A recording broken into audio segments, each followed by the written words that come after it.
ایمان والو، ہمارے بڑے کیوں کہتے ہیں بار بار کہ اللہ والوں کے مجلسوں میں بیٹھو؟ اللہ والے کے مجلس میں اگر ہم بیٹھیں گے تو ہمیں دین کی بات کچھ سمجھنے کو ملے گا اور سیکھنے کو ملے گا۔ ایک ہمارے ساتھی ہیں، وہ یوں کہتے ہیں کہ اللہ والوں کے مجلس میں ایک آدمی بیٹھا ہوا تھا، تقریباً 60 سے 65 سال کا عمر ہوگا ان کا۔ تو وہاں پر وضو کے فرائض اور غسل کے فرائض بتائے گئے۔ کچھ دیر کے بعد وہ آدمی وہاں سے اٹھ کر کے چلا گیا، اور اس کے بعد تھوڑی دیر کے بعد پھر وہ آیا۔ ساتھیوں نے پوچھا کہ کیوں آپ اچانک یہاں سے اٹھ کر چلے گئے اور پھر آپ واپس آئے؟ تو وہ آدمی بہت رونے لگ گیا۔ پھر ان کے ساتھیوں نے ان کو چپ کرایا کہ بھائی کیا تکلیف ہے، آپ بتاؤ۔ تو انہوں نے فرمایا کہ میری تقریباً 60 سے 65 سال کی عمر ناپاکی کی حالت میں گزری ہے، کیونکہ مجھے غسل کا فرائض ہی نہیں معلوم تھا۔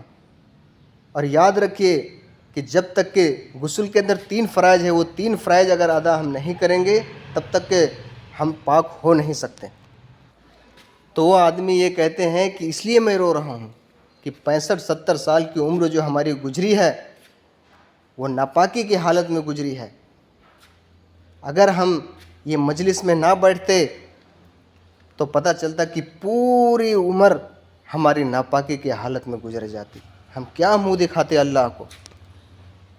ویسے ہمارے معاشرات میں بہت ایسے حضرات ہیں جن کو ابھی غسل کے فرائض معلوم نہیں ہیں، وضو کے فرائض معلوم نہیں ہیں۔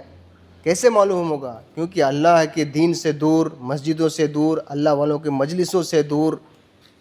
اس لیے آپ تمام حضرات سے یہ گزارش ہے کہ مسجدوں کو آباد کریں، اللہ والوں کے مجلسوں میں بیٹھیں اور دین سیکھنے کی کوشش کریں۔ دین بہت آسان ہے، ہم نے اس کو مشکل بنایا ہے۔ لہٰذا اللہ والوں کے مجلسوں میں بیٹھ کر اور آسانی سے ہم دین اور فرائض سیکھ سکتے ہیں۔